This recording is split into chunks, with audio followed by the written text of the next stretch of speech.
welcome, welcome. Hello, Susan. It is nice to have you here. I am so happy you are here and already chit-chatting with me down in the chat box. I was actually just trying to figure out what we should draw today. I do have Tabanus atratus, which is the giant black horsefly underneath my microscope right now, but I just looked over and I thought it could be kind of cool to draw a velvet ant. We haven't drawn a velvet ant in a minute, and there are all different like colors and shapes of velvet ants. Let's go ahead and look at some really quick, and then maybe we can kind of choose a velvet ant together. That would be kind of fun.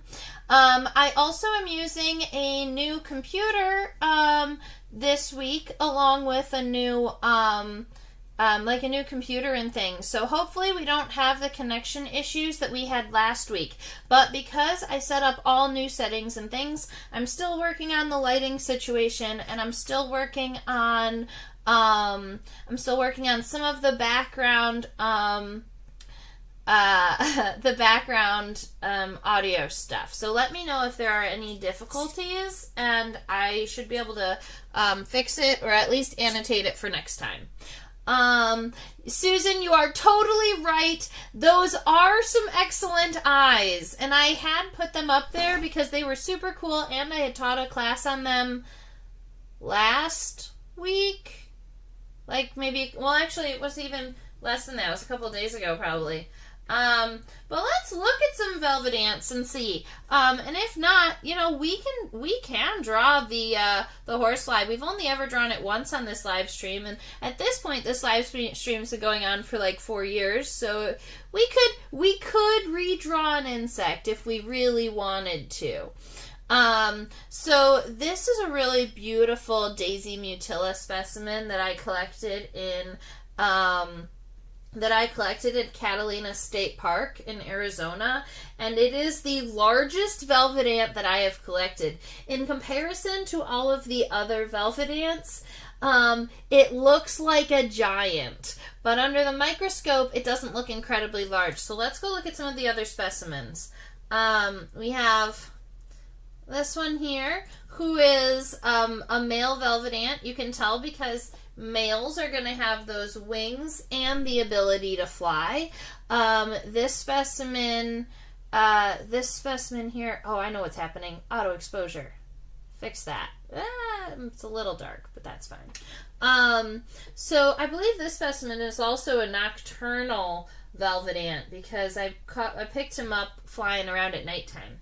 But if we look, we've got a smaller guy. A lot of them are red and black. Some of them have speckles of white in them. I love that in general, velvet ants, their antennae can kind of curl down or curl around. A lot of times velvet ants have a curl in their antenna. This is my old favorite velvet ant, the thistledown velvet ant. Admittedly, I think we've drawn this one once, if not twice already. We've got a couple more nocturnal males. This velvet ant here is really super cool. Let me go ahead and I'm actually going to increase the exposure one more time, because this way you can see that the head is this really beautiful bright metallic orange, but the body and the legs are red and black. That specimen is a super cool one, especially when you zoom in and look at the head, because that metallic orange color is shine from its metallic orange hairs all over its head. And there is another winged velvet ant over here in the end.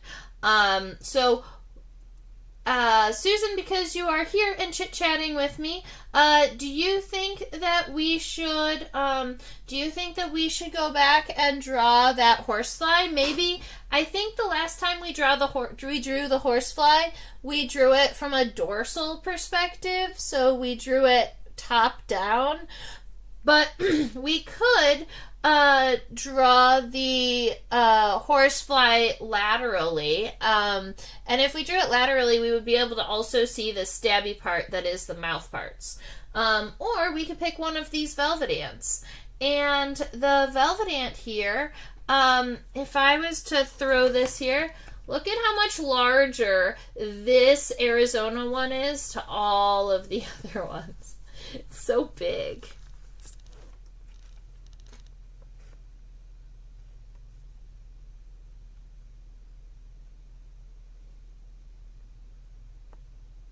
Awesome. Let's do that. So, Susan asked about looking at a male velvet ant because I think that we have only drawn females on the live stream, and we'll be able to talk about how they compare to a wasp. We'll be able to talk about their antenna. We'll be able to talk about their abdomen. That should be a fun class for us. So let me pick one of these boys that I think has all of the parts and is good. This one looks like our best bet.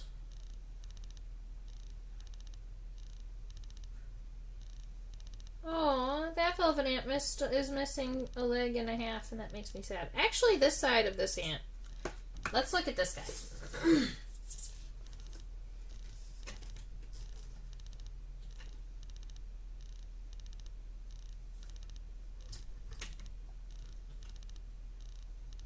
Leg. Leg. Leg. What? What?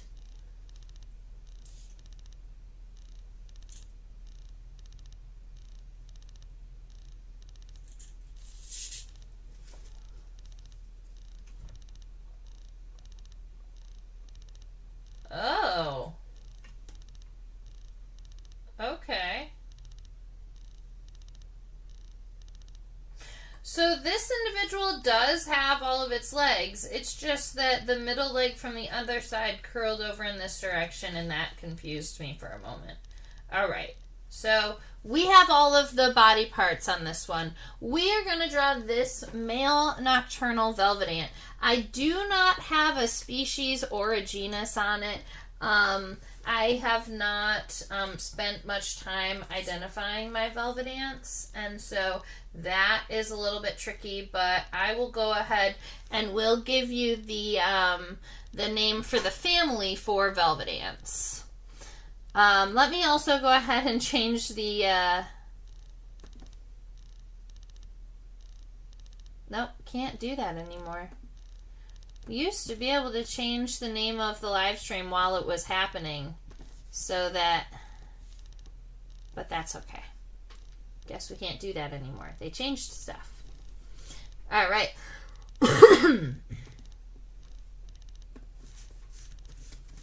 Velvet ant.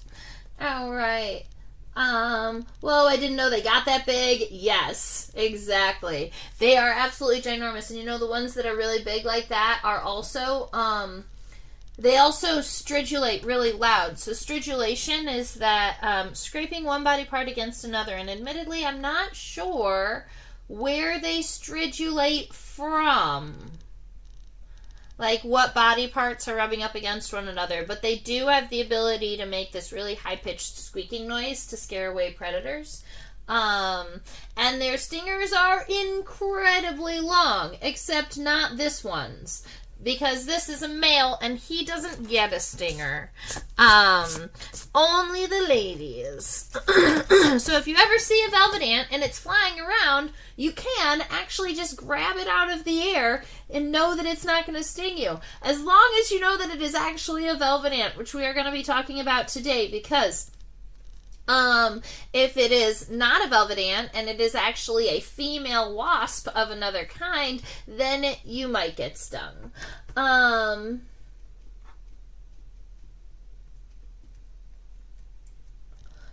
Susan asked if I happen to have a male and a female of the same species. And I do not.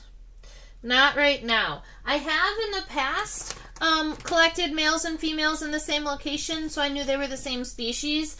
But my collection right now are all females that I collected kind of wandering across the desert or wandering across the ground somewhere. Whereas all of the males that I've collected have been specifically collected at night at my black light. And so the females don't come to the black light and the males aren't going to be found walking around on the ground. There have been a very small number of times while I was collecting, like 2 or 3 times in total, where I was wandering around a meadow and I was able to collect both velvet ants, males that were going to the flowers and the females that were walking under the flowers. But I have not been able to do that since I restarted my colony. My collection. And when I learn new things about insects, I like to share it with you all because that is one of the fun parts for learning about insects for me, is like teaching people all of the crazy things that bugs do.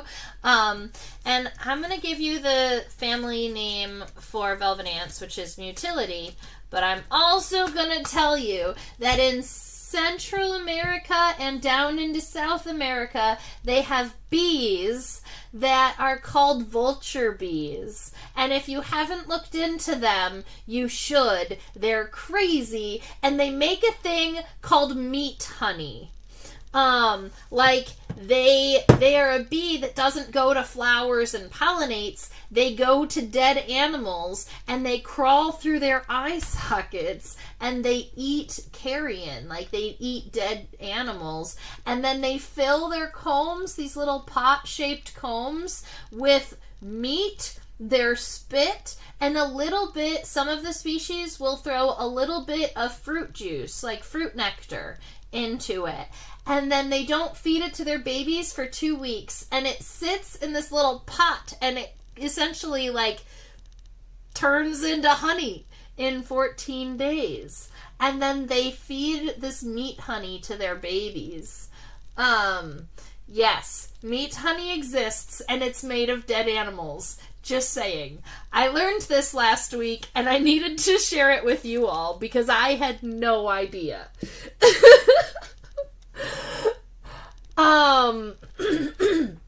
Their saliva has some kind of antibacterial, antimicrobial magic in it that makes sure that the meat stays good.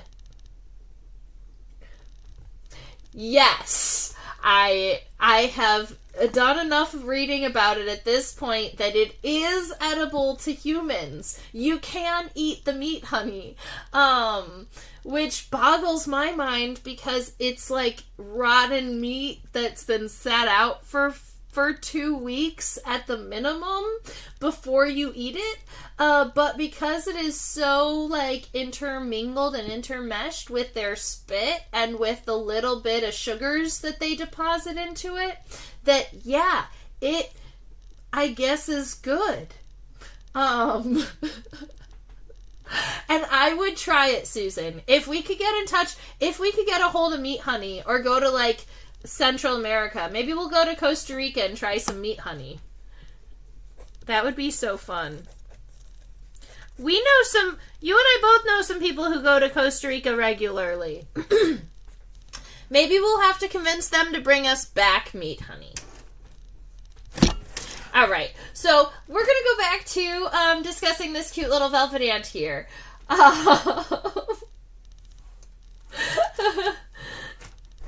Well, Marley was actually who I was considering, Susan. Is it mostly meat from vertebrates, invertebrates? Do different species have different preferences? So, as far as I'm aware, it is actually an entire genus of bees that makes this meat honey. And not only are they their own genus of bees, but they're stingless bees. So not even the ladies have stingers.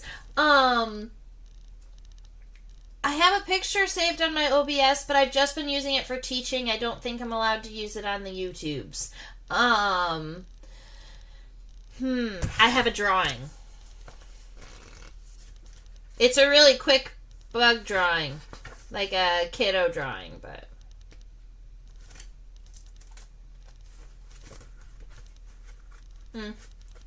Well, they're like a really They're like a really stout bee with shorter wings than this. But they're this really stout bee, and they're mostly black body and kind of an orangey abdomen, and they've got those like cute little elbowed antenna.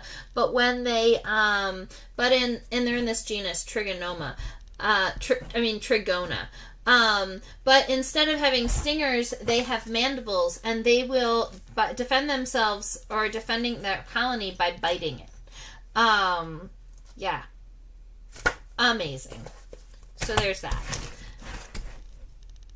Oh, and you asked if they prefer, it's primarily meat from vertebrates, so it's carrion, dead animals.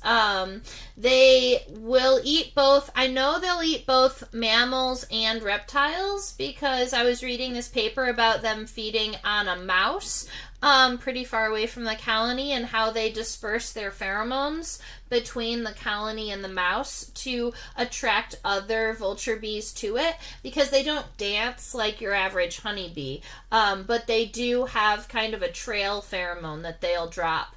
And then there was another one that I was reading about that somebody put like a dead lizard about 15 feet from the colony, and they said that when the bees were done with it, it was completely bones. I think that's cool. And you said do different species have different preferences, and I am unsure of that. But I do know that there are people arguing out there about how they make the meat honey, and whether or not they keep the meat and the sugar. There are some people who think that they make they just like pile the meat in one cup, and then they pile like the sugar and the stuff in the other cup, and then they only intermingle it to feed it to the babies, but that like naturally they sit separate. And then there are some people that say that they are all intermingled. I am in the I believe they're all intermingled kind of situation, but I've never seen it. But I can't imagine if they're eating the meat, they have to at least mingle it with their saliva. But they also did studies on multiple species in the same genus, and so it's possible that there are slight differences in the way that they make their honey and the way that they feed their babies. Because not only do they keep their like food their food barrels in one space, and like their brood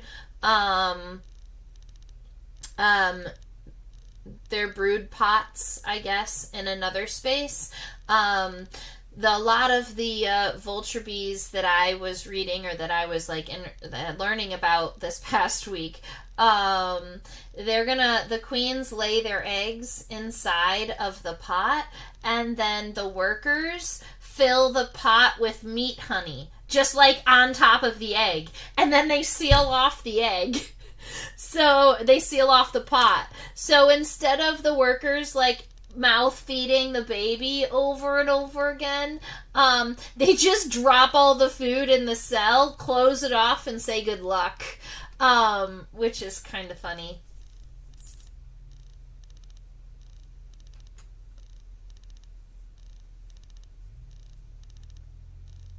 Well, that's what I thought, that that like fermentation, as that meat is kind of like rotting and setting, it would require sugar. So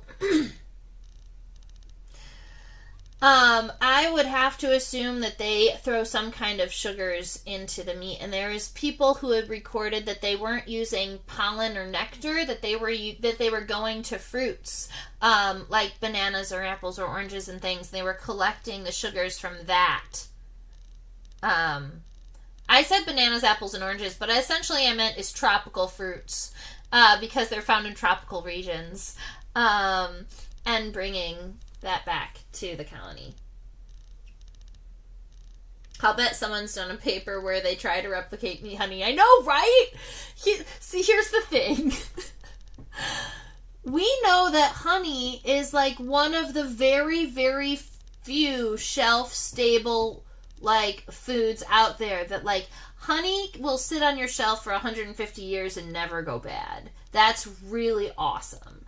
And I wonder if meat honey has the same shelf life. Because if it's a protein source with the same shelf life as honey, that's really cool. Oh, Susan, you make a good point. The fruits, if they are fallen from the tree and are already fermenting a little bit, they would already have some collection of yeast and things from the fermentation process. You make a really good point. All right, we are essentially 25 minutes into this live stream, and we have not started actually drawing the insect yet because we got really excited about meat honey. It's just that it's when I learn new things, and I don't have a specimen of a vulture bee. I heard that they can be found all the way up into Mexico a little bit, but I've never even been to Mexico. So Mexico, Central, and South America, you've got these really cool bees. And I wanted to take a couple minutes to talk about them, even though I don't have one in my collection. So, are we ready to draw a velvet ant? I hope so. All right.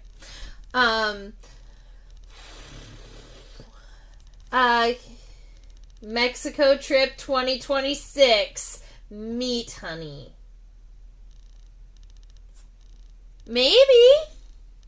July. I actually am going to be in southern Arizona, like right next to the Mexico border in the end of July next year. And I've been meaning to go down into Mexico.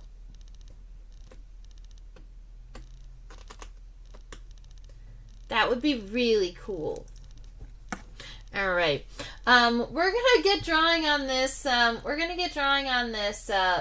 ant here.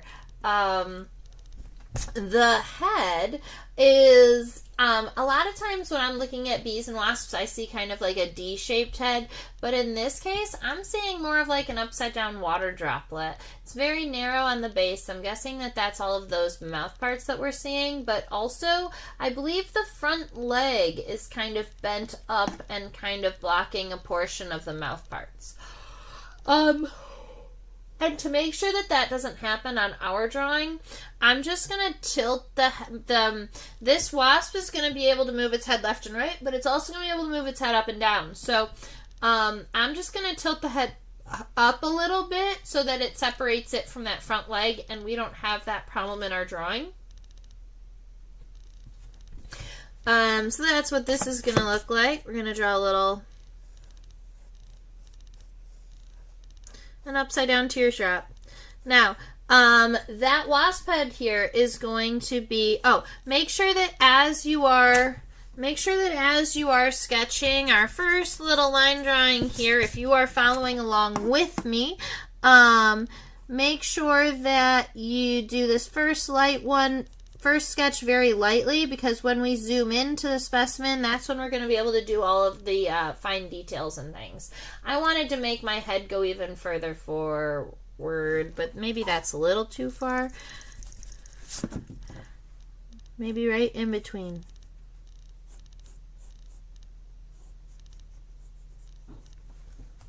Something like that. I'm much happier with that. Okay, so we've got a head all situated here. Now, we've got what almost looks like a neck region. So we're going to connect that right around here. It's very square. And then we move over here into the mesosoma.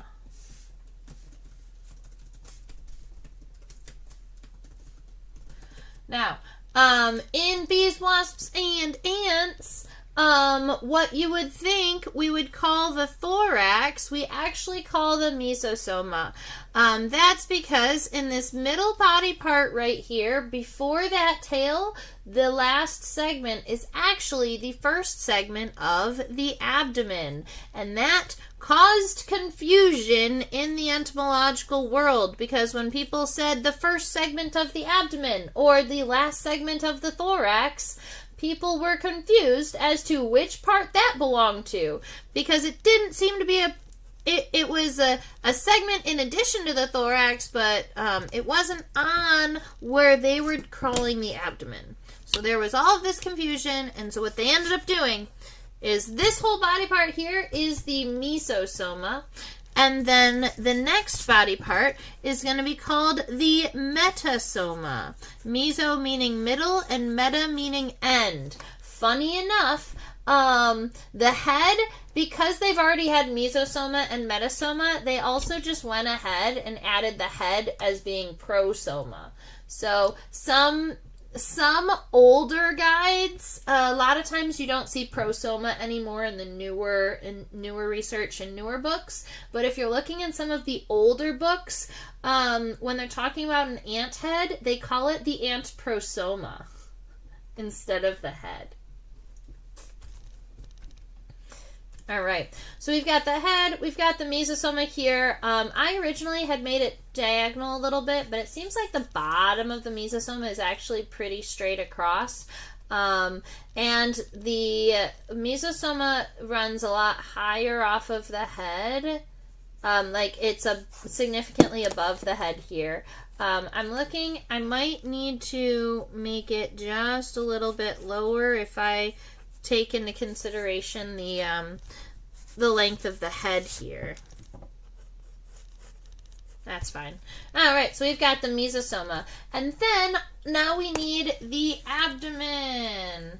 Now, if you wanted to define just the abdomen, you would actually have to start right about here. The very end right here is something called a propodium. I'll write that word down when we're drawing it. But that's the first segment of the actual true abdomen. What is the etymology of soma? I know stoma is bag, but this is different. Soma means body. Soma, S-O-M-E, means, is rooted in the word body.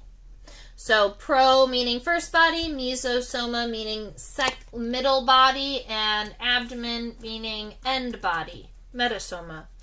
And stoma, I thought stoma was rooted in the word for mouth.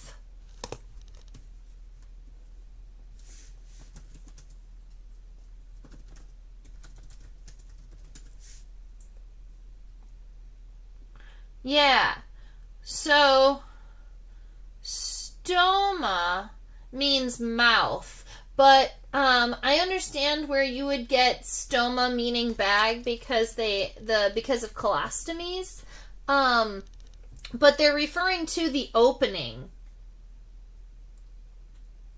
That's like a mouth or an opening.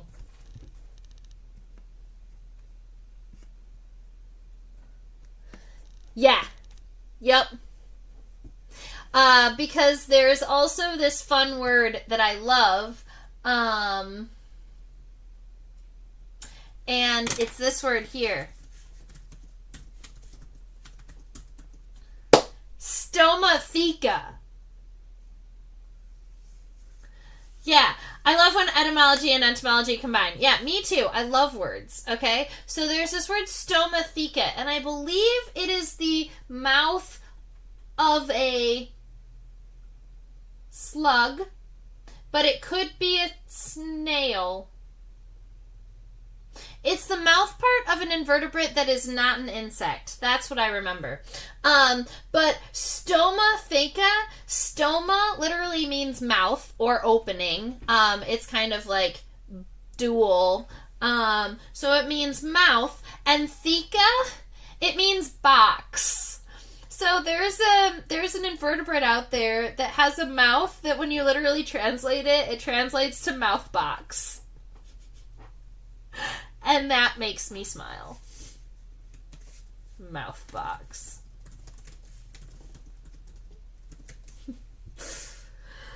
All right, let's draw the metasoma here. So the metasoma's got this really, really nice thin wasp waist. right? Even though a velvet ant has the word ant in its name, it is not a true ant. It's in a completely different family as ants. They are not colonial. They're actually a parasitoid of, I believe they're an ectoparasitoid of ground nesting bees, so they're very different from your average ant.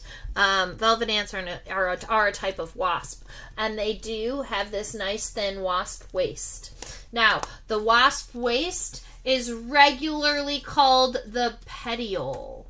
And I would argue that most velvet ants don't have a petiole. A lot of them that we saw there, they don't have that really nice, long, thin waist.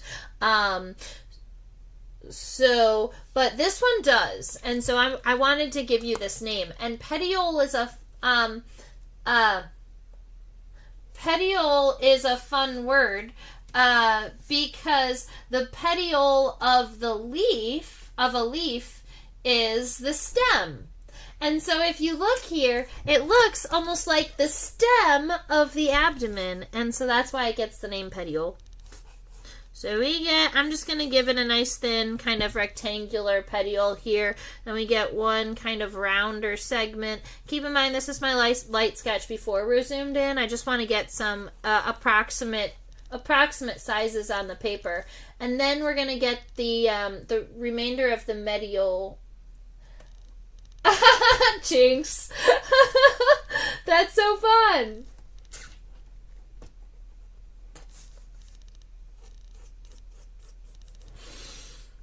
I'm going to erase Mutillidae because my abdomen is going too long. That's fine. Alright. So, we've got this abdomen. It's going to come down. It's nice and long and thin. And I'm just going to let it kind of come low a little bit. I'm going to let it drag a little bit.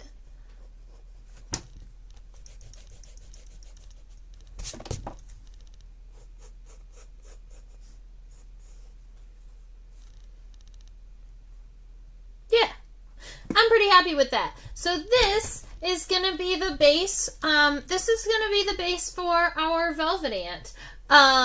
We've got the head, the mesosoma, the metasoma. The metasoma actually starts at the petiole where the abdomen starts one segment before, right? So this is the thorax here without that last segment, but this here with that segment is the mesosoma. And that's one of those things that as you're learning entomology is one of the tricky things to understand. I remember that being like, what? What do you mean? Oh, here's another fun fact. Because I'm on a new computer and things seem to be working a lot smoother, I can also change both cameras at the same time. So my microscope camera isn't actually freezing like it used to. And I don't have to turn off my drawing to get the image to move. So how cool is that?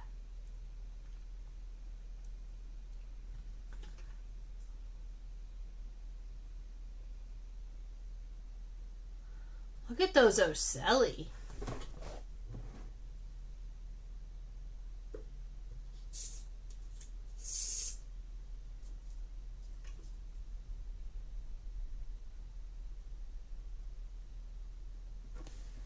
Wow.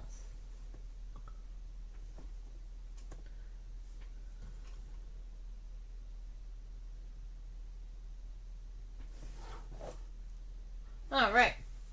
So I am loving this head. I think it's super duper cool. I think that you can totally tell that this is a night flying or a nocturnal insect by the, oh my goodness, size of the ocelli here, or what some people might call the simple eyes. They definitely look, you're right, Susan, they look like little gems just embedded in the head here, and they are so large, and especially in comparison to the compound eyes, or if you've looked at or seen many other if you've seen many other insects with me, a lot of times the ocelli are really itty bitty teeny tiny on the top with really big compound eyes. But these are like medium sized eyes with absolutely ginormous ocelli. Keep in mind the ocelli are used for light sensing. And so because they're flying around at night, it makes sense for them to be out there sensing for light. Okay. Alright, let's get some drawing in here. Also, it's got a nice side mustache. I see that. I concur. The hair on his mandibles. Oh yeah, his. It feels weird to say that it's a boy because we draw so many female insects. Alright. So I'm going to start off with the back side of the head here because I like the curvature. I also like that it seems to come up to a point here. So I'm going to make it just like a right parentheses here. At this point, now that we're all zoomed in, we're going to be using a lot darker lines here. And I'm just doing kind of the back parenthesis because down here, that's where the mandibles are. But we do want, oh my goodness, is there an additional little ledge there? I think there is. I do believe that, let's see, we're going to add these compound eyes right about here. Now, right about like that.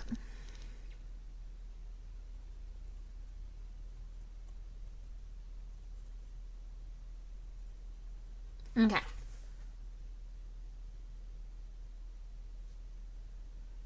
I think they need to be even bigger. Bags said, I wonder if there's sexual dimorphism in the size of the ocelli. And honestly, that's one of my first questions that popped into my head when, that was one of the first questions that popped into my head when I saw how big those ocelli were. I wondered if the females also had ocelli that were that large, because I've never seen a female velvet ant with ocelli the size of like jewels on the top of its head.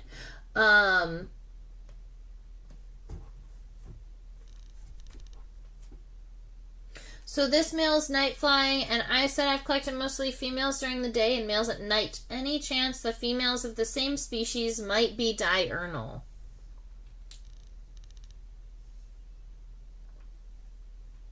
I think that it is more my collecting method than them having different sleep schedules. I can't imagine having males that are nocturnal and females that are diurnal would be a beneficial characteristic for the wild, for survival. Because if you're not flying at the same time that your mate is, then your population isn't going to increase very well. Their lifestyles are different. And so here's the thing. I have not spent a lot of time wandering around in the middle of the desert at nighttime. Most of the times when I'm night collecting, I'm going to collect with a black light, meaning I'm waiting for the insects to come to me. And the males come to me because they fly. And then when I'm walking around in the daytime, especially in their environment, I'm primarily collecting off of the ground. Like, I will go and look for, and I will go and I'll look at flowers and meadows and things. And I just don't as regularly see males flying around male velvet ants in the daytime. I mean, I have seen it. It's not common for me. I would think that it's because there's just a smaller population of males.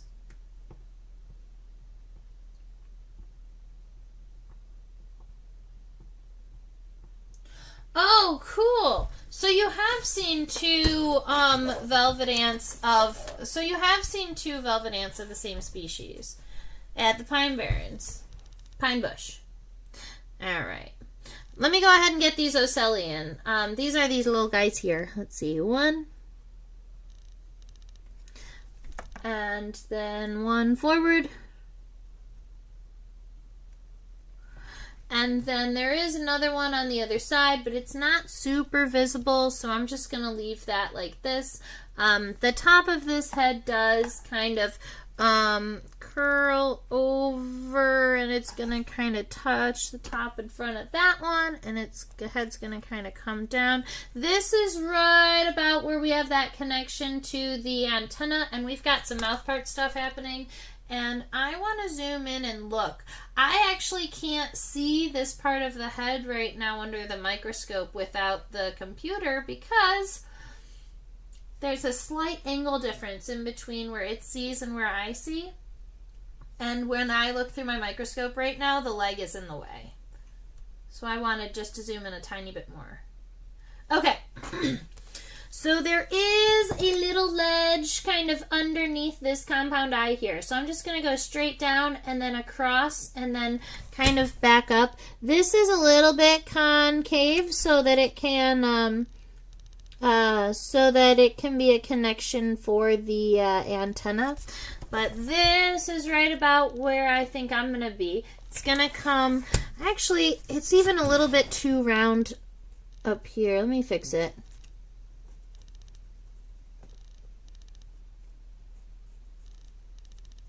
Okay, so we've got this little bit of a ledge under the compound eye here, and then now we're going to add these mandibles. And admittedly, we don't see a lot of the mandibles. If we zoom down, they'll get more in focus maybe, but they're mostly just setose or covered in hair, and they're these little triangles that are coming down. So I'm just going to add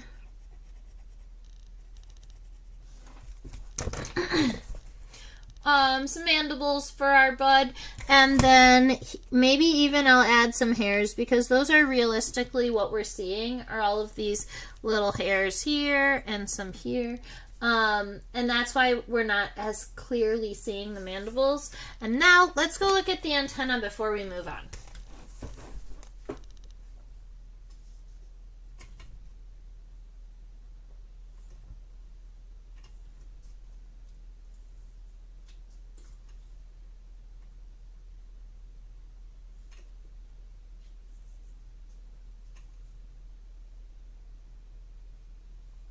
Was that a little segment at the end? No, I don't think so. It might be a broken segment. Let me see. It is. Alright, we're going to look at this side of the antenna.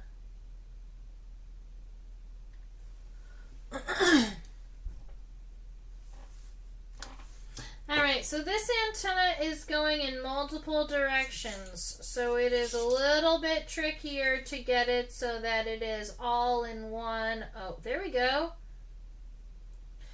We're going to look at it from this point of view so that we can see the entire antenna in focus at one time.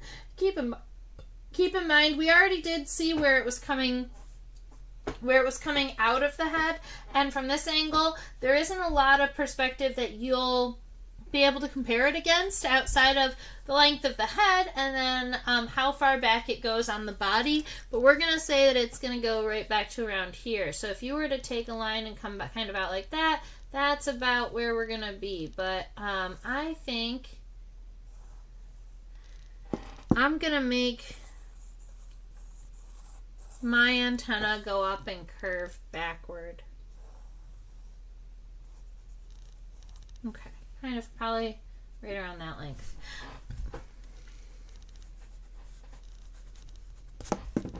Alright, let's give you some antenna names. This is what we would consider a straight antenna, or filiform, which means in the form of a filament, long and straight and thin. Each one of the segments of a filiform antenna are rectangular, longer than they are wide. All right, when you're talking about individual pieces of an antenna, we've got the scape, the pedicel, and the flagellum.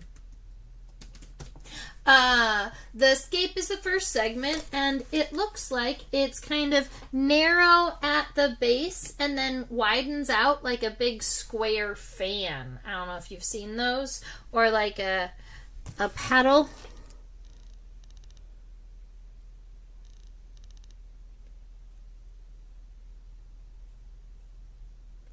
Alright, so we've got that first segment here. That's the scape. The next segment is that really thin, kind of small circular segment here. Whoa, actually there are 3 segments there. I'm going to zoom into that. That's cool.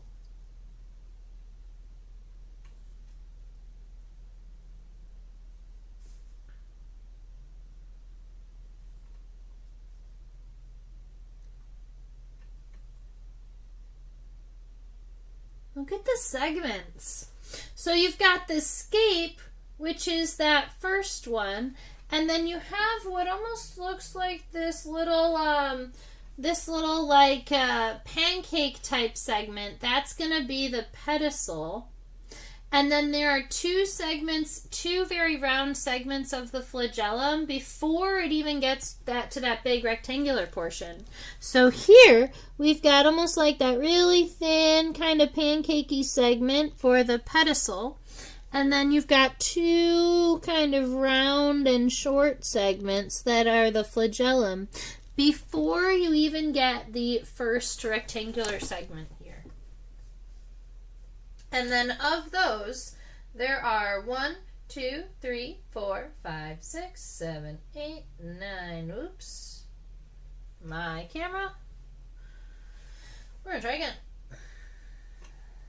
1, 2, 3, 4, 5, 6, 7, 8, 9, 10, 11. 1, 2, 3, 4, 5, 6, 7, 8, 9, 10, 11. I am seeing 11 segments that are nice and rectangular. Yeah. Here we are. So that's what we're going to do. 11. They start big, they get smaller as they go on until you get to the very end. And the end isn't really, really sharp. It is rounded, but it is a lot narrower than where it starts. So we've got 1, 2, 3, 4. Make sure each of your segments get smaller. 5, 6, 7, 8, 9, 10. And then the 11th one is a little bit narrower.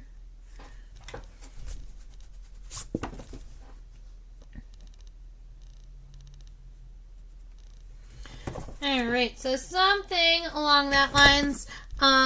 Sometimes I will draw the entire antenna and then subdivide it, but this one was calling to me. I really wanted to draw all of those segments individually. What that does is it gives the antenna a little bit more of like a almost like a robotic look. Like each one of the segments are standalone. They can bend separately, so that helps you to understand where your antenna is actually bending. All right, we've got the head, we've got the compound eyes, the ocelli, the mandibles, the filiform antenna. I'm pretty happy with this. Words that we could use to describe the head might be cetos, because it's fluffy. We might say that this insect is mandibulate, because it has mandibles. We could say that this insect is hypognathous, meaning that its mouth parts are facing down and not forward facing. Cool.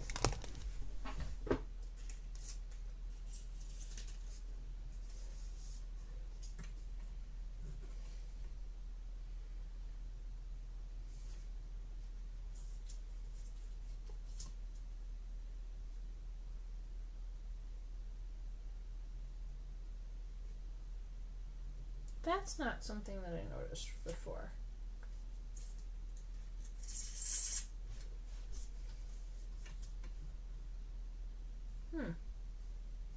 Okay. Did anyone else notice the indent in the back of the compound eye before? Because I did not. There seems to be kind of a cutout in the top right corner of the compound eye that it is a part of the head. So I'm going to kind of I'm going to just put that little notch into my compound eye. All right, now we're looking at the mesosoma, which quite literally means middle body.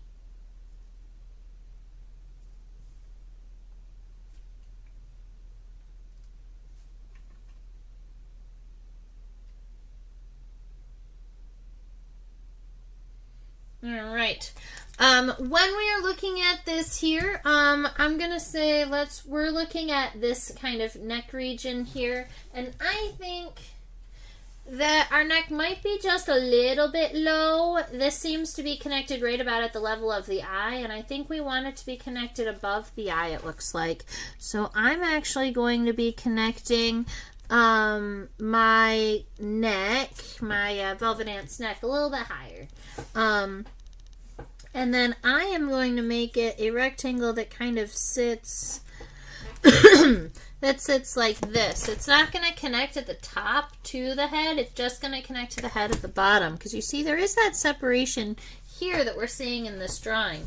Now, if we've got this rectangular piece, this is actually the pronotum that's coming down, and coming over like this. So we've got this shape that I'm pretty happy with. We can kind of darken where this is kind of coming up, but then I want this shape to come through this neck piece here just a little bit, and then angle back down like this. And that is going to be right about where the leg gets connected, right? That's going to be where the coxa is. So once we get this piece all situated here, and that shape, we want to get kind of the, let's get this. Let's finish it. All right. So that's the pronotum shape. And then above it, right here, this is going to be where the the top. Okay, the mesosoma is the middle body region, but now what we're gonna draw is the mesonotum, which is the top of the middle section of the thorax, which is right here. Starts here, kind of rounds up like that, up to where we were, and then it's going to angle back down. And right here at the end of the pronotum and kind of at the beginning of the mesonotum, that is where the wing is connected. And so that's what we're going to worry about. Now, the wings on bees and wasps and ants, they've got this little, they've got a little shoulder cap that we call a tegula. And it is essentially going to sit right on top of the wing, and I can see it, let's see, I can actually show it to you like this, I think. You can see my hand. This right here is the tegula. It's this kind of thin, pancake-looking segment that is right above where this wing is.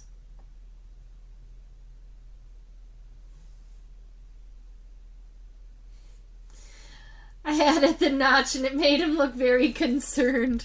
Oh, yeah. He's like, where did the rest of my eye go? So then right around here, we get that little tegula. So it's going to be just like a little bloop. Just a little guy in there. And now we know that's where the wings are going to be connected. So you could, in theory, give yourself a little line here and here to kind of get where the wings are started. And then because we're not doing the wings right now, but it's nice to know where they're going.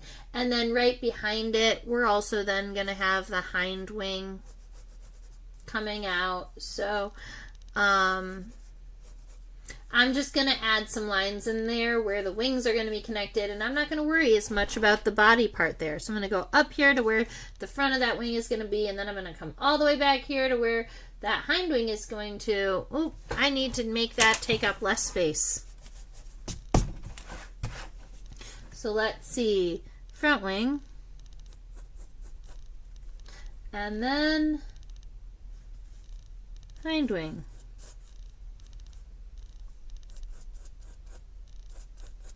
Man, I don't know how to make that take up any less space. I might need to make this longer. I think I do. Okay, so I'm going to be making my mesosoma a tiny bit longer. Like this. Yep. So I am going to be taking my mesosoma and just kind of making it a little bit larger here. But I made it come out straight, and I want it to come out on a slight angle because it is kind of cascading down quite a bit before it curves down like this, and then we get this cute little ridge here.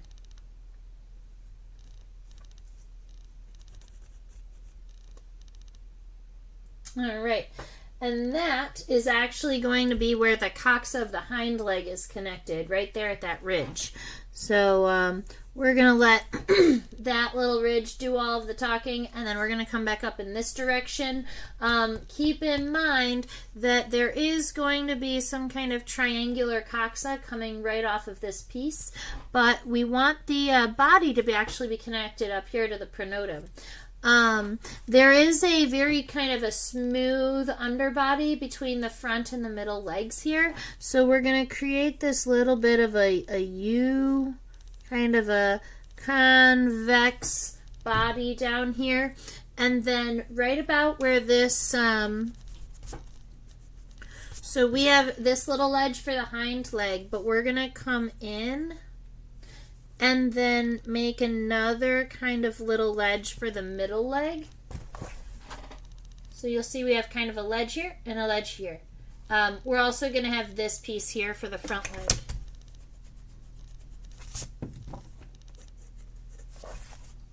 See? Something like that. Oh, we were also asking about the differences between velvet ants and your average paper wasp or a lot of other wasps. And one of the characteristics that keys me in, especially if you are just observing them in the wild, right? If you're not taking them home and you're looking at them under a specimen, if you're just looking at them outside, their antennae are a good place to start. A lot of bees, wasps, and ants have what we call geniculate antennae. So they're elbowed. They bend at a 90-degree angle. They're going to have one piece that's really long, and then the rest of them are a little bit shorter and they wave around. Whereas you saw with these, with the filiform antenna that they are significantly different than this. So that's going to be clue number one. You've got these really cool filiform antennae that a lot of times have little curls on them. Another thing is that they are going to be setose. They are going to be absolutely velvety, so covered in hairs. And where that's not very common on wasps, it is pretty common on bees, right? And a lot of bees also have geniculate antenna or elbowed antenna. And I'm gonna show you the actual identifying characteristic for velvet ants when we get there, but it exists right about here.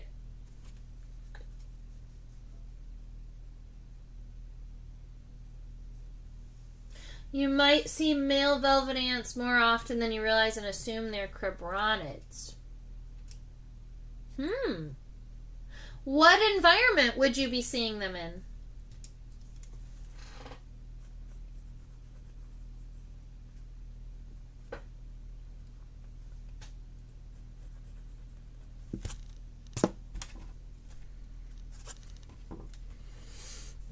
All right.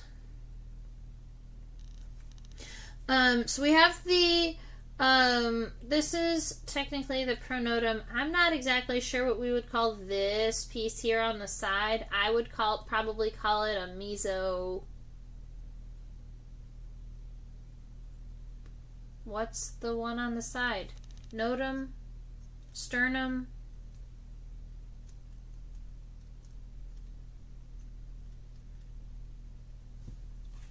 Nope, it's gone. I'll remember it later. But we've got this next segment. It's going to be the second segment of the thorax. It's also where the second pair of legs are connected to, and it's this kind of long angled segment. It's going right here from the wings, and it comes down and it connects to right about where the middle legs the end of where the middle legs are connected, so right about here. And this whole piece is a segment, except that, yeah, that whole piece is a segment. And then here we go on this guy. We've got one piece that, oh, you know what? That's the problem. There's a little edge.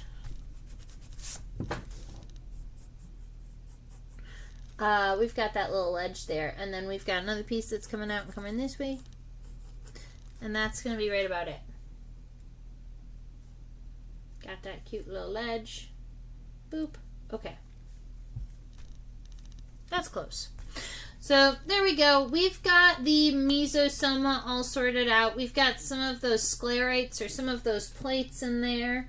Bag says they've seen them mostly in backyards and woods. Pretty square heads. Huh. Well, if you were curious about the actual distinguishing characteristic for crebronids versus velvet ants, and you did actually collect one, looking here on this plate, this is the second plate on, this is the second plate of the mesosoma, and on this plate, in a crebronid or a sphesid, it's not going to be as wide. This plate is going to be more like this. It's going to be kind of a longer oval shape, but then right in the middle of it, there is a very distinct division line that divides this two pieces, and that is how you identify a crebronid. But velvet ants don't have that part. We're going to do the body, and then we're going to come back for the legs.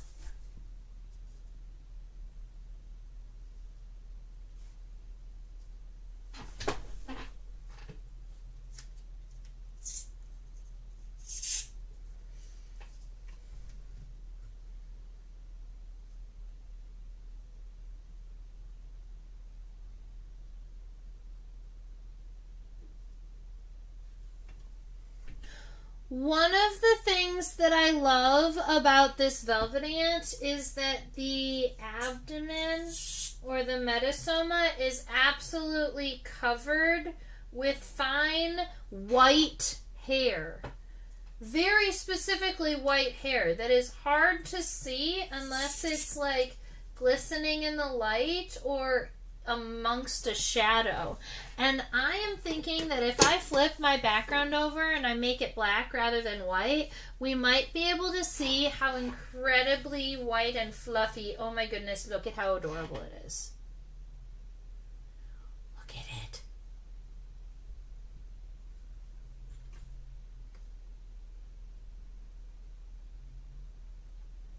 He's so fluffy.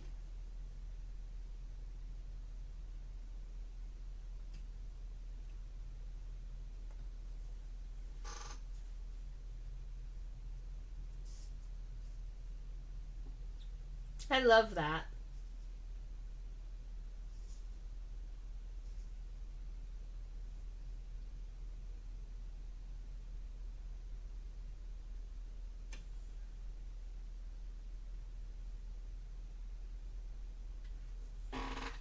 Okay, So we're just gonna leave it on this side for a minute because I'm enjoying seeing all of the white kind of fluffy hair here.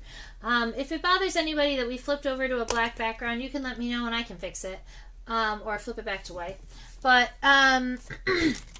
this here is where we're going to get sketching, and this is that thin wasp waist that we call the petiole or the stem. Funny enough. This is a nice, thin, long segment. It seems to be connected right at the top of this portion here, not this whole thing. So, I'm going to connect the petiole to the top half of this flat region right here.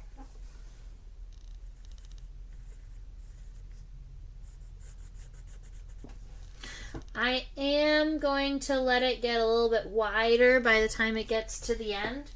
And it's a tiny bit tricky to see all of the pieces, so I'm just kind of rotating it as we need. But we've got that nice narrow piece here. And then we've got this bulbous second segment here. Now, we know that this is not an ant because there is no node, meaning right here on the waist there isn't a hump on this piece here. It's nice and smooth. Ants, if this was an ant, it would have a node that looked like a little hill in between these two regions. So here we go. We're going to add this little hill here.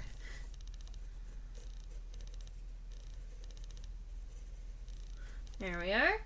And then I'm only going to come down about halfway down what I imagine the segment is going to go. And then I'm going to connect it in the top. And then I'm going to do the bottom side because this is a segment that is separate. We do have a top piece and a bottom piece. Like this.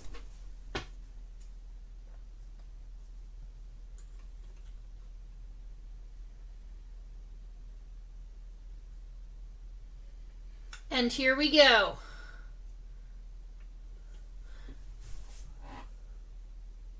The grand finale, or not really a big finale, but honestly this is the way that you know that you are looking at a velvet ant and not anything else. Only velvet ants have what we call a felt line. We have seen these felt lines in females, but the felt line in this male is absolutely 100% visible. It is that right there. That really thick line of thin hair, that line, that is the felt line. We can even zoom in if we wanted. Right there. Identifying characteristic. Easy enough. Velvet ants have a felt line.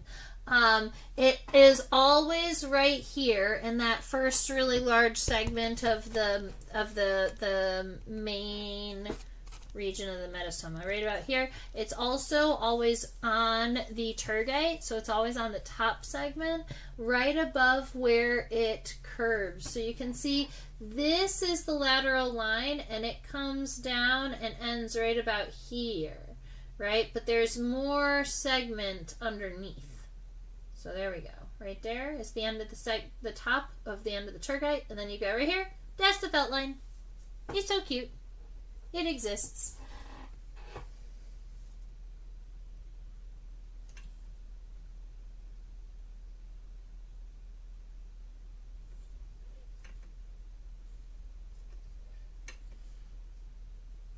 Interestingly enough, the rest of the segments of the metasoma don't have a truly visible lateral line.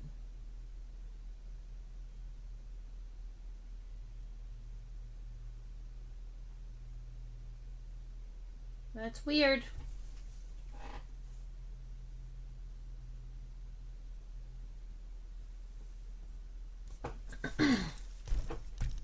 He's so fluffy.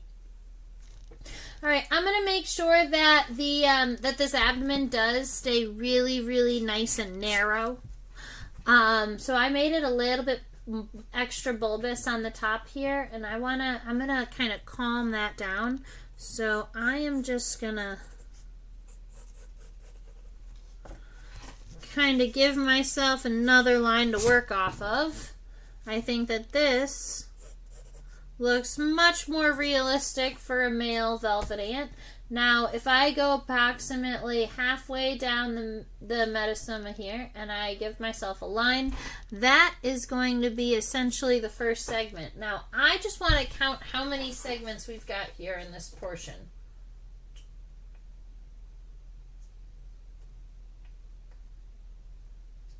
I'm counting 6. Don't quote me on that. There could be a 7th one mixed in with the hair. But 1, 2, 3, 4, 5, 6 is what I'm counting. So we've got 1 that's taking up almost half of this. And then the second one is about half of that. So kind of like that. 1, 2. And then 3 and 4 are short and about the same. 3, 4.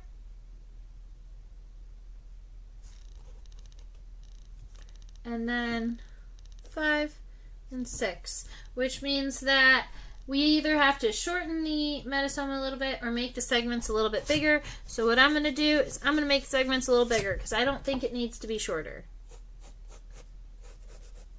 So I'm going to say, bloop, we're going to go 1.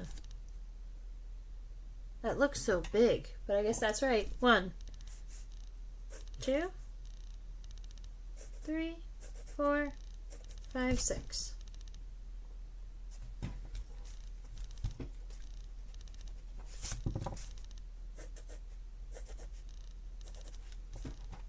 Okay, we are all good now. We've got these lines all situated. 1, 2, 3, 4, 5, 6.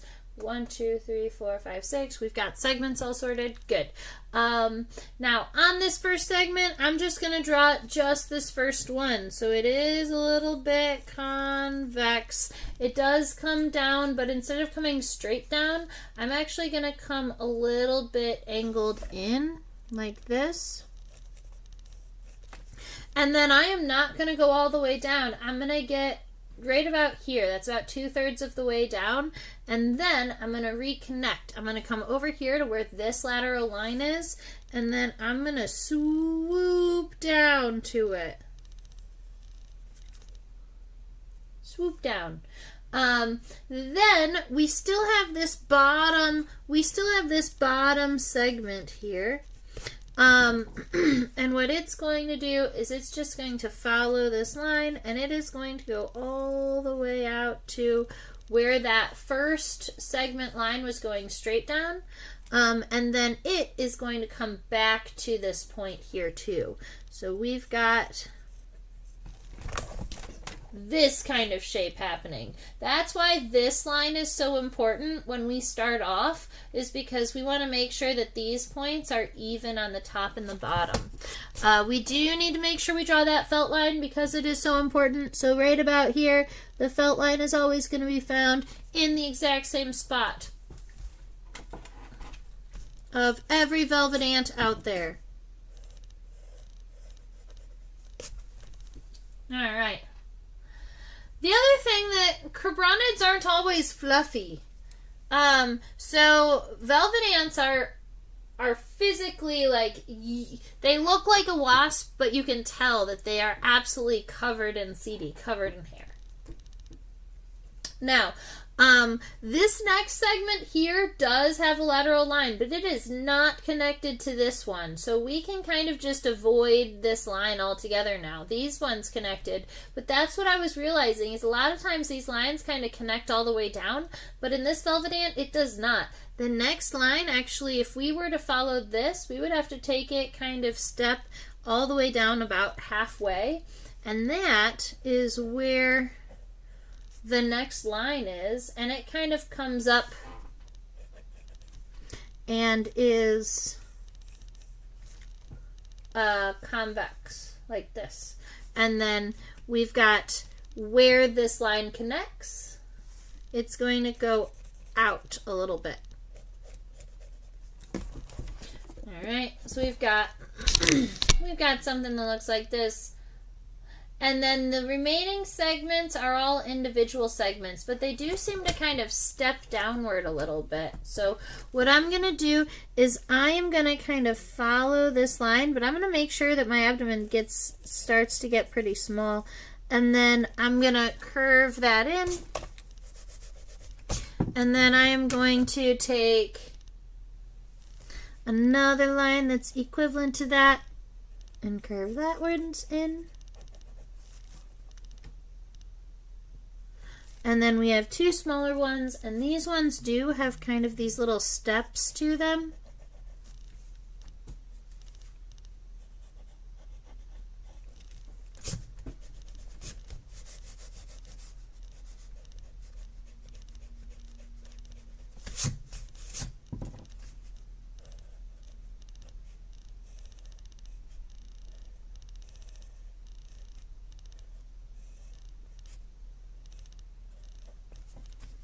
All right.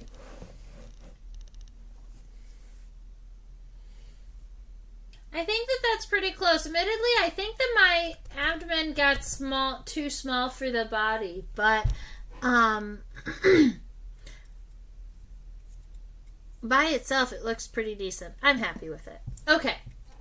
So there we go. We've got most of that body. We have most of this body situated.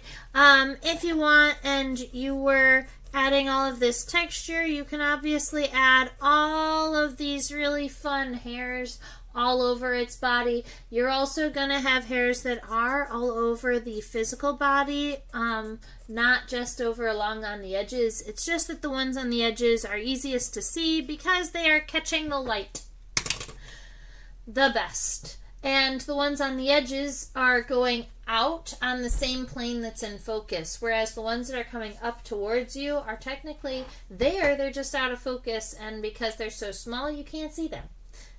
Physics of microscopes and light.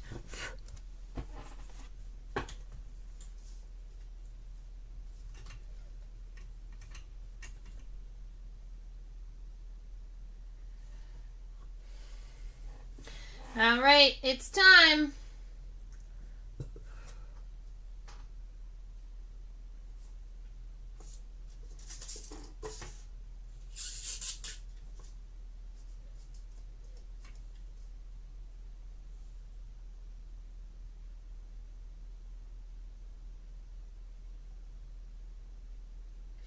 All right, we are going to have to change the view a couple of times when we're drawing these legs. But this is going to be we're going to start focusing on this front leg here.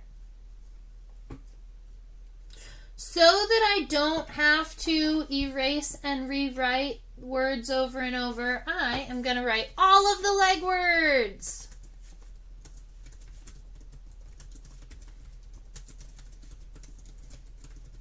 Woof! Oh, right. The coxa, the trochanter, the femur, the tibia, and the tarsi. The coxa is this hip bone, and it's kind of like this triangular piece. Keep in mind, where we're talking about the legs is where we've got kind of that darker orange, kind of darker brown color to the bright orange color. So that is this front coxa here. You could call it the procoxa.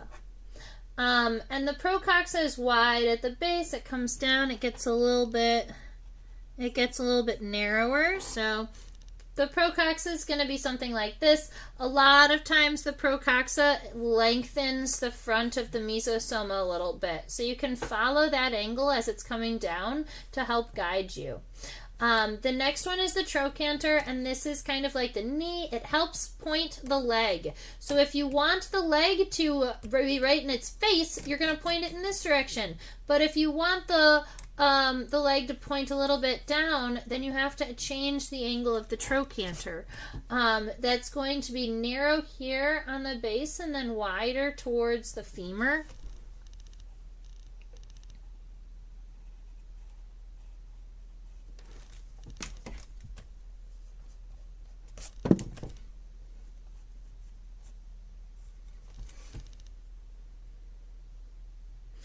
And I made it just a little bit big, so I'm going to shrink mine just a tiny bit. The trochanter is itty bitty teeny tiny. A lot of times it's just a little triangle, so it's not much. Alright, so we've got the coxa, we have the trochanter, and now because the femur is a little bit out of focus and I want to make sure we can see the entire leg without the antenna getting in the way, I am going to rotate this specimen, but I wanted to be able to see the coxa and the trochanter first. Oh man.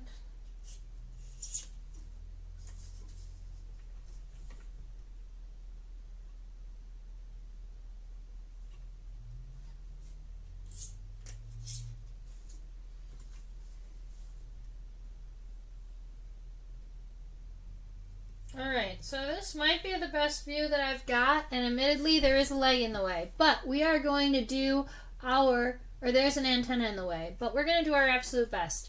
So the femur is right here.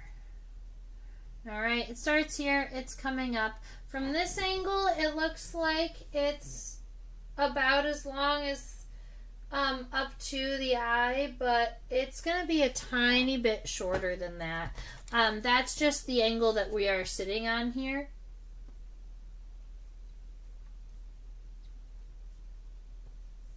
Alright. So let's see. The top of the femur is nice and smooth. The bottom of the femur is kind of convex. So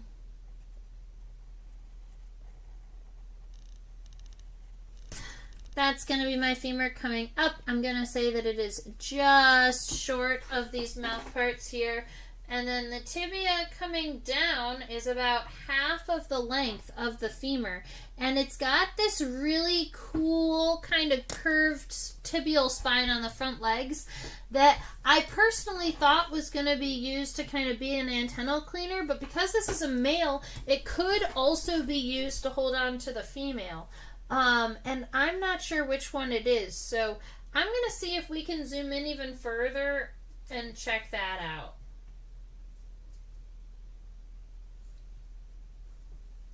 Oh no, can we see that? Let's add some light. More light.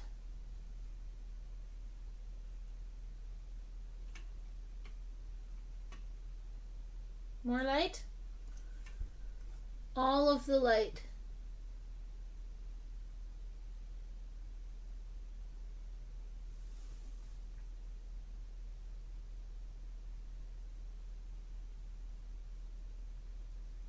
Bonus information, it's not the shape of the tibial spine, it's the shape of the first tarsal segment along with a tibial spine. That is definitely used for cleaning the antenna. Super duper nifty. So what we're seeing here is, let's come on down. We remember that the tibia is about half of the length of the femur, so if we got this coming out, we've got a tibia coming down. It's going to get kind of like this, and it gets a little bit wider, and we're going to say we're going to say it comes out right around there. Okay. So we've got this tibia. Now the tibia itself on the inside angle is going to have a spine, and that spine is nice and long and thin, kind of like this. But then that first tarsal segment, it has like a little divot in it, almost like something where you would kind of put something through it, slide it along, and I believe that that's what it's used for. Is that's going to kind of hook that spine and that piece over its antenna, and it's going to do something like this and clean its antenna. Little antennal cleaner on the front leg. I mean, how cute. Alright, let's see. Little U. Boop. And then it continues as a little rectangular segment first. It's just so much. It looks weird.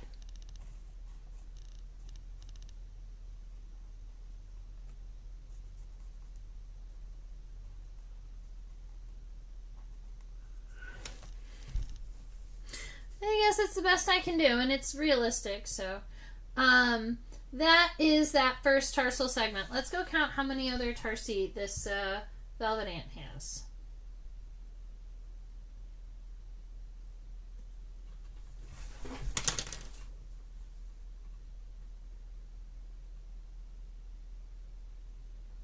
So there's another leg involved, so I'm just going to give you a count. It is 1, 2, 3, 4, 5 with tarsal claws and tarsal pads. So that is 1. This one goes all the way out to here. So this is 1, 2, 3, 4, 5, and this little claw here and this little claw here, those are the tarsal claws for this leg.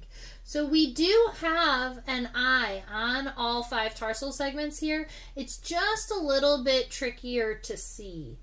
We've got 1, so we need to make this first one just quite a bit longer.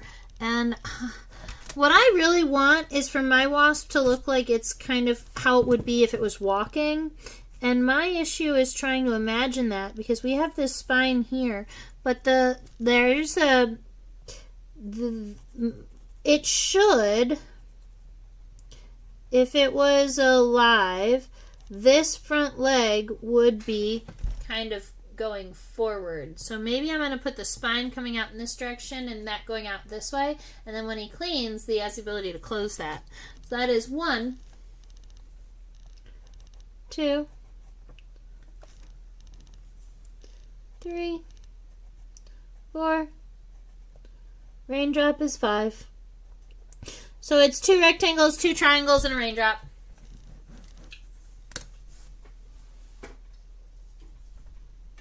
Now the middle and the hind legs are much, much easier to see.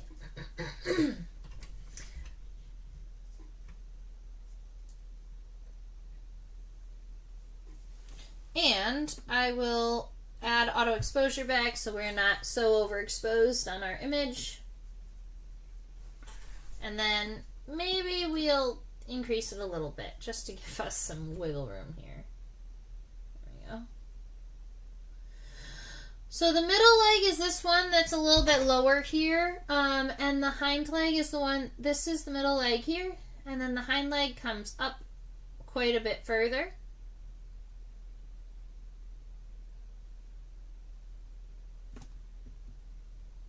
All right.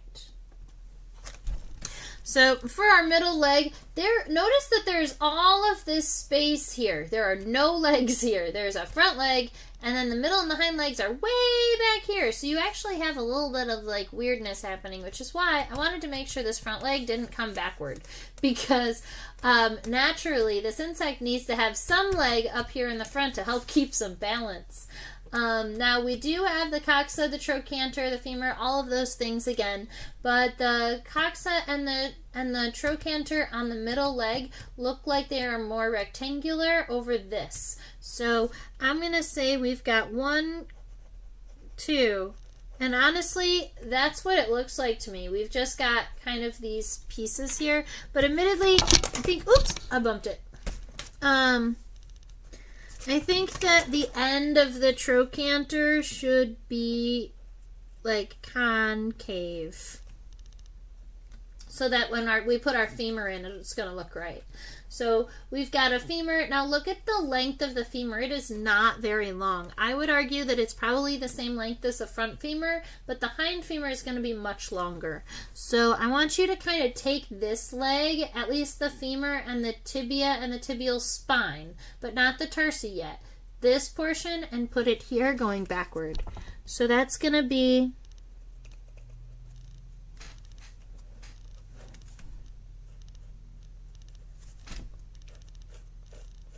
make sure to remember that on the femur, the top of the femur is kind of straight, but the bottom of the femur is going to be convex.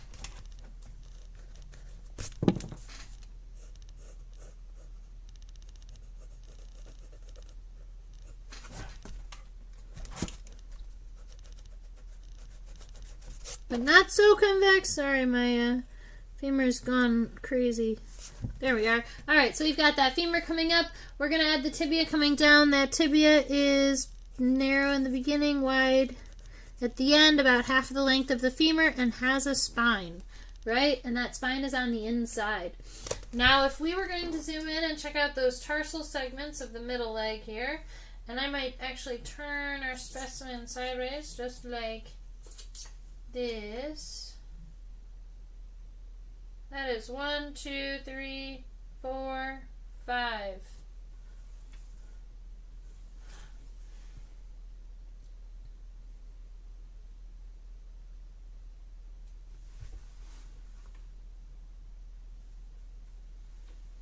I can't get them all in focus in the same time, but this way I think that you can see at least all of the outlines of them. 1, 2, 3, 4, 5. Maybe I can rotate it a tiny bit more.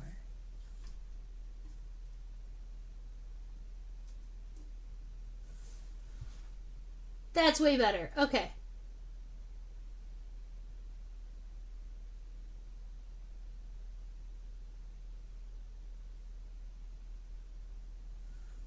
All right.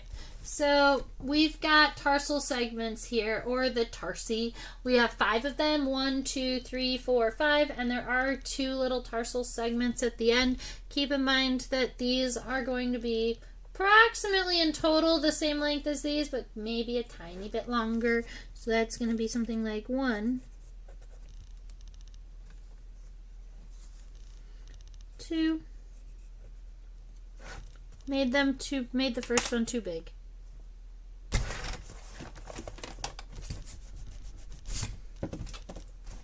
Yeah, it's gonna go 1,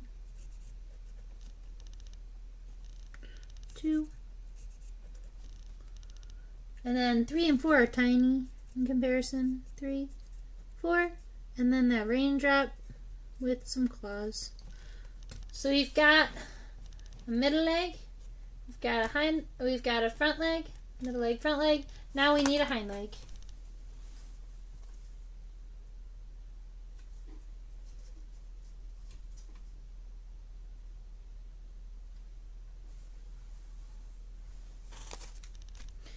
Alright. And this is the hind leg. So the hind leg is connected right about here. The coxa is not going to be super visible at this. Well, I was going to say the coxa is not going to be super visible, but I'm actually going to draw one. It's going to be kind of like this. Just another little segment here. It's going to be very small. There is a triangular segment that would be the trochanter coming up like this. And then you've got a femur. And this femur looks like it's coming kind of straight up. And it's nice and thin and long. And I want to add it just kind of like this.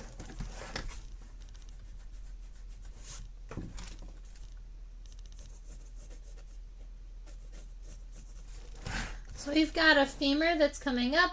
Then we're going to have a tibia that comes down. But look, the tibia itself comes down, but doesn't make it even, it isn't the length of the femur, right? Even the hind tibia is smaller. And it comes down, let's see.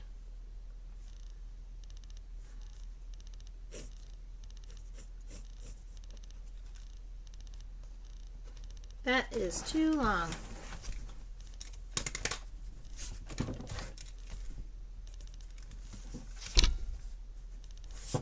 Something closer to this.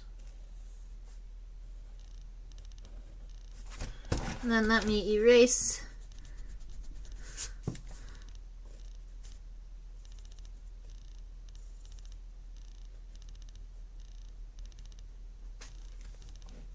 Cool. All right, now we've got 5 tarsal segments to add, and these are long tarsal segments. 1, 2, 3, 4, 5 with claws. Alright, so the idea is to get the legs to be about where they can still walk, so about the same length, but we've got such a long femur that you need equivalent or just as long tarsal segments to make it all work.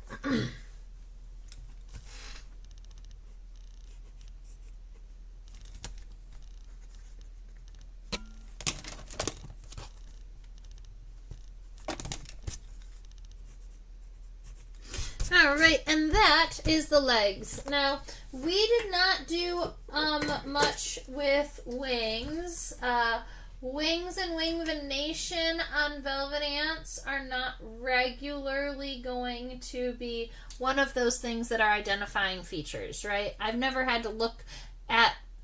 really been required to look at the wings of a velvet ant because all of the characteristics are elsewhere. The body, the CD on the body, the felt line, the curly antenna. But one thing that you'll notice about the wings of velvet ants is that they are reduced, or the venation is reduced, meaning that we have less than 5 or 6 closed cells in the entire wings. So if you look at a wasp like a cobronid or a specid, those are going to have highly developed wing venation. You're going to have really thick lines like a velvet ant or like a paper wasp, where you're going to have lots and lots of veins, and they're all going to be kind of intermingled and crisscrossed and all types of fun stuff. Velvet ants have reduced wing venation.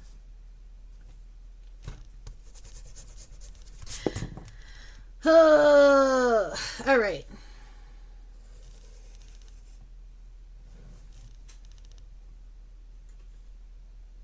I wanted to get the approximate length of the wings here. So it looks like they're going to be, well, actually, I was right on it, right around here.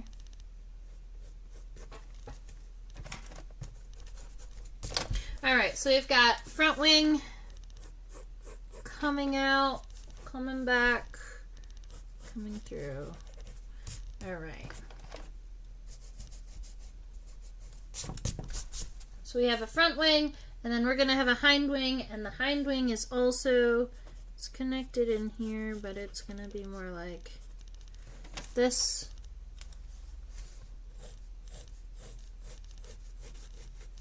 And then the front wing has a really thick costa, or a strong leading edge here.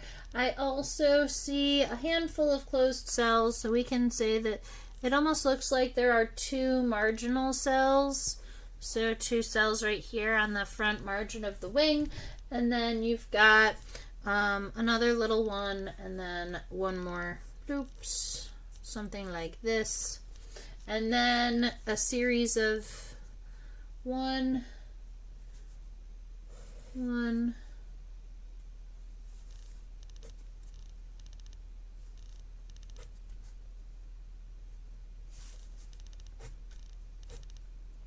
something along these lines.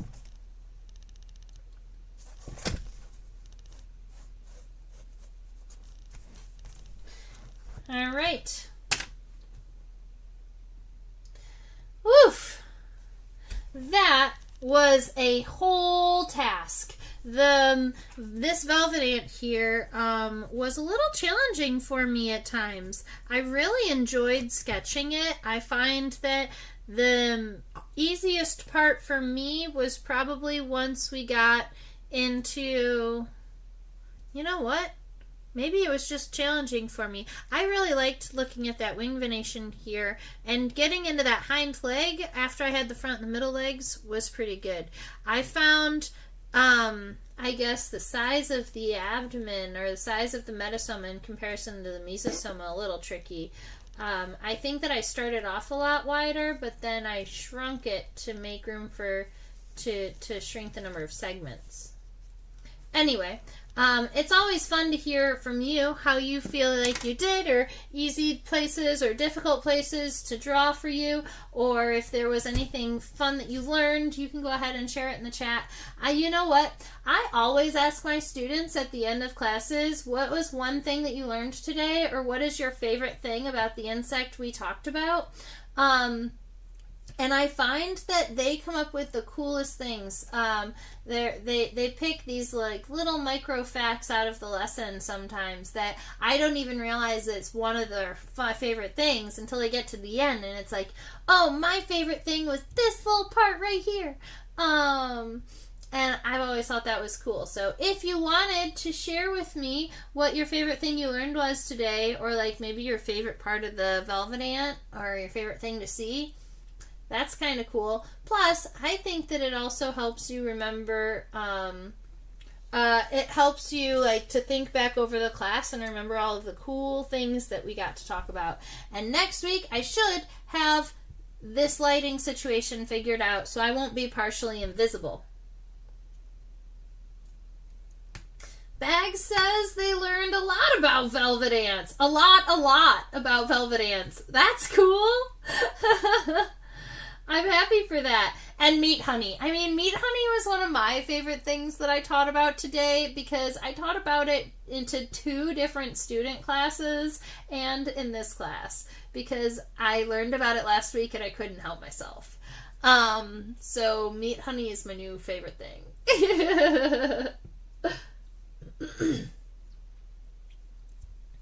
All right.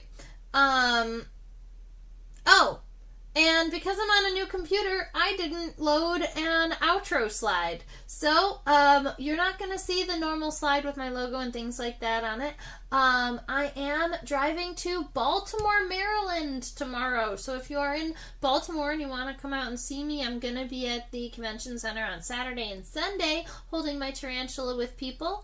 And then I believe it is in 2 weeks that I will be in New Orleans if you are in that region of the country. So I am traveling. I am out and about too. Maybe I will be able to see some of you again.